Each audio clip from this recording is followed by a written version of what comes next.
So this video is my attempt on taking a Atari 2600 console. This console is one that I had when I was 8 years old. Not this particular one, but I used to have one very much like this. I used to get a lot of fun out of it. But now the console itself has an RF cable, so an old style aerial cable coming out of it. And it's getting harder and harder to find TVs that you can just plug this thing into. So I want to future-proof it a bit, and I'm going to convert it. I'm going to try and convert it so it can run a composite out video. Did a bit of looking on the internet and came up with this design here. So this one seems to be fairly straightforward.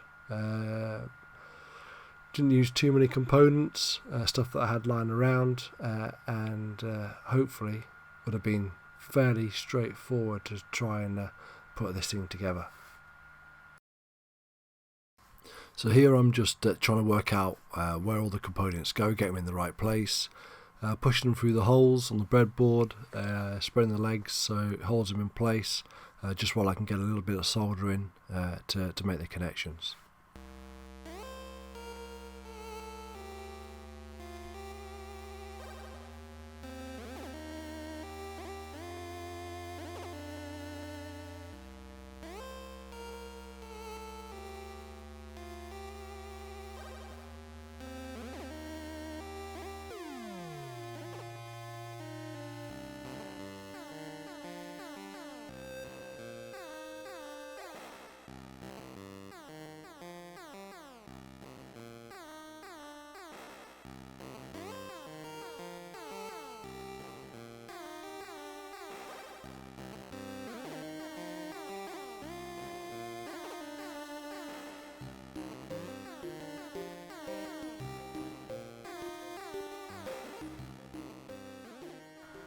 Here I've just added a couple of wires. The red wire is the plus 5 volts and the black wires are the ground wires.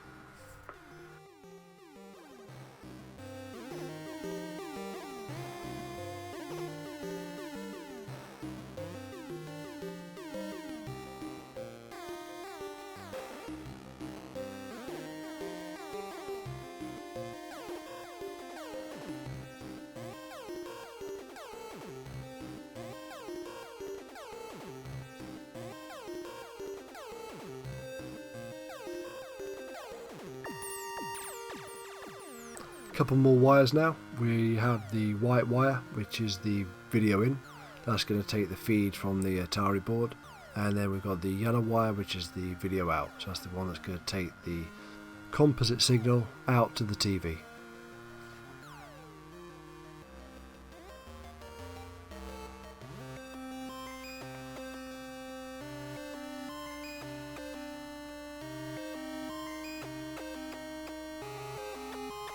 So this is the old RF module on the board of the Atari. This has got to go, not needed anymore.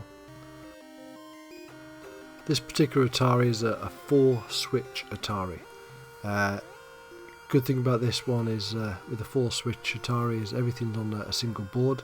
The original 6-switch Ataris had 2 boards, and one of them was quite heavily shielded.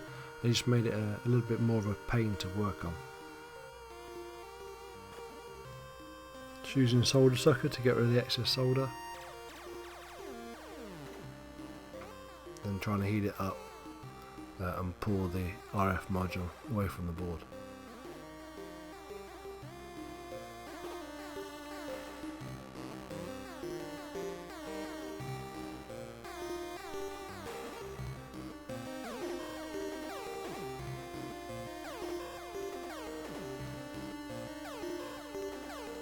Last couple of wires to go. Let's come out. There it is. That's the RF module away from the board now.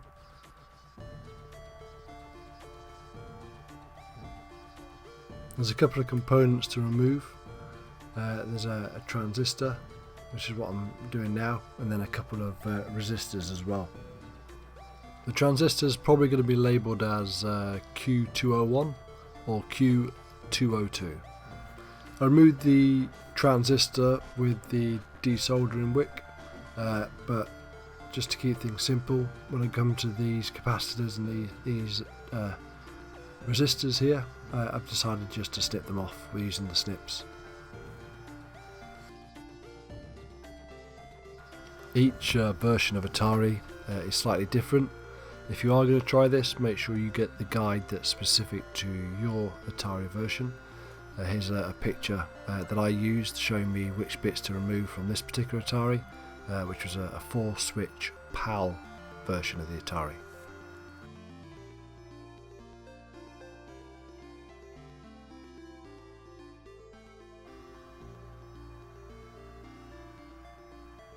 You can see I've took out resistor 222, 209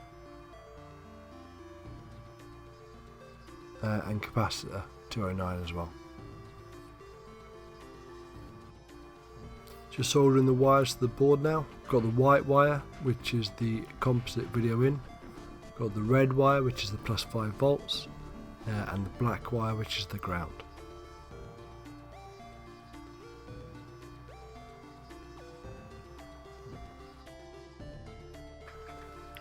So there's the wires on the board. Those wires are connected to my little breakout board that I've just made. Coming from the board, we've got the yellow video out cable. I've put that onto a RCA jack, and then that's plugged into a phono cable. That phono cable's taking a composite picture into the TV.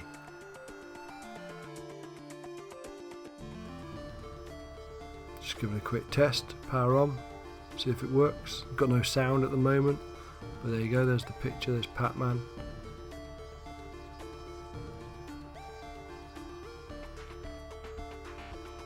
And if you hit the reset, the colours that you'd expect to see.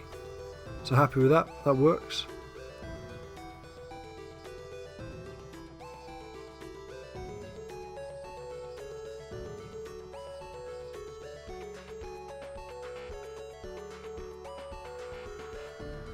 A couple of guides that I saw recommended to remove this component, not exactly sure what it is.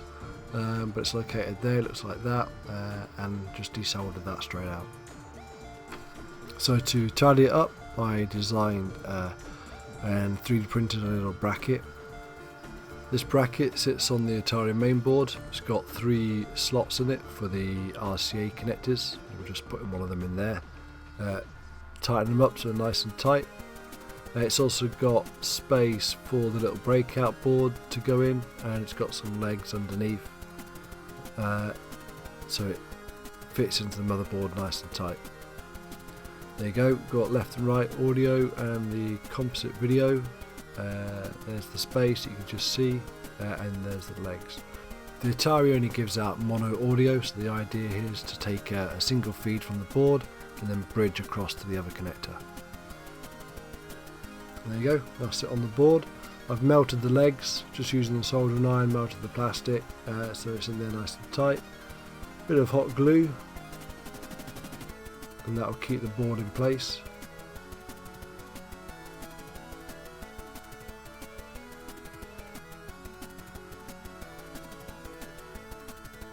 A bit more hot glue to lock it in.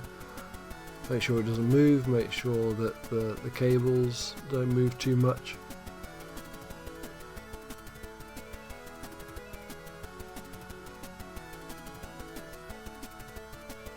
So here now I've tested it, I'm just shortening all the wires.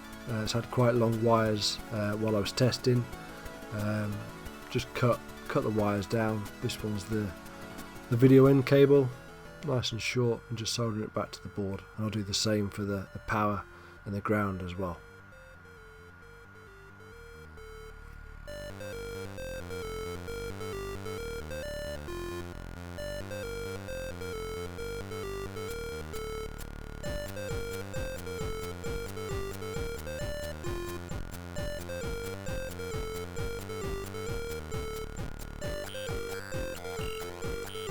Video out cable, just soldering that onto the RCA connector.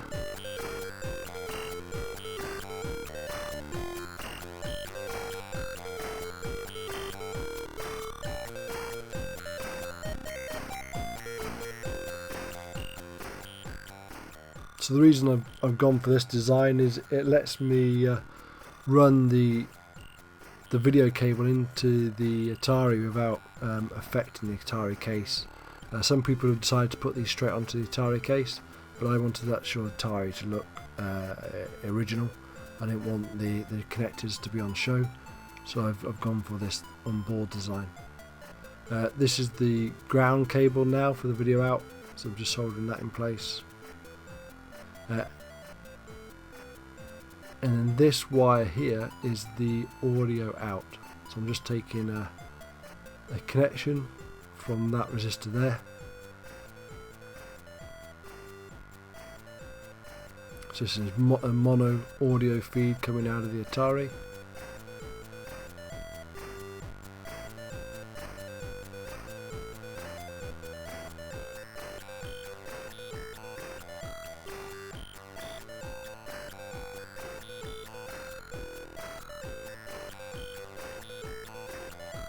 I'm just going to connect this audio cable to one of the audio RCA connections.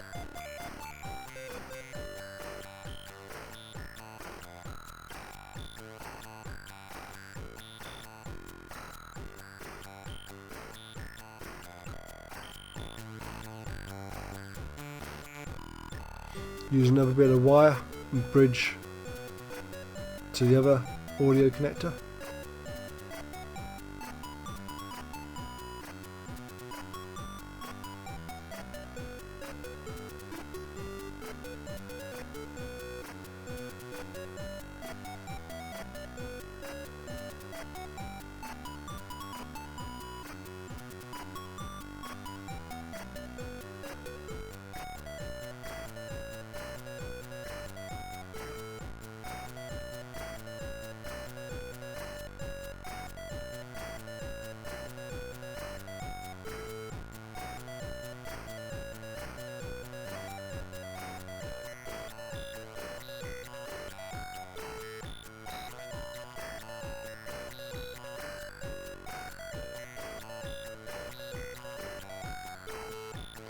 And then take a ground feed and solder that to one of the ground connectors on one of the audio connectors, and then I'll bridge across to the ground feed on the other audio connector.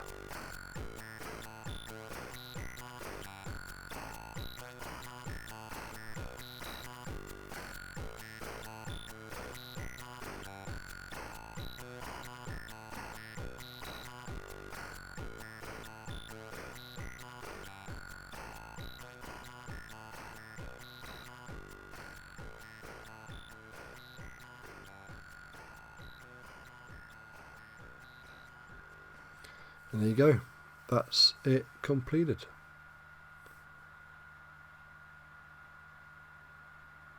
Very happy. The 3D print connector holds it on really tight to the board, nice and solid, and it keeps everything inside the case. Quick test this time, see if we get sound.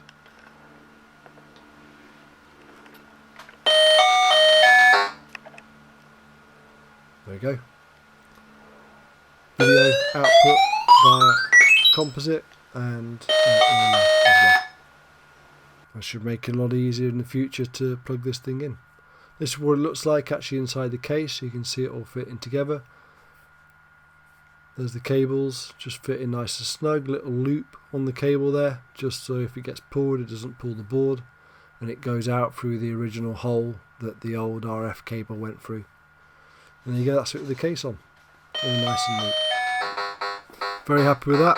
A little bit surprised that it worked as well as it did. Quite a bit of hacking at the board of the Atari, moving all those components, but in the end, yeah, great result.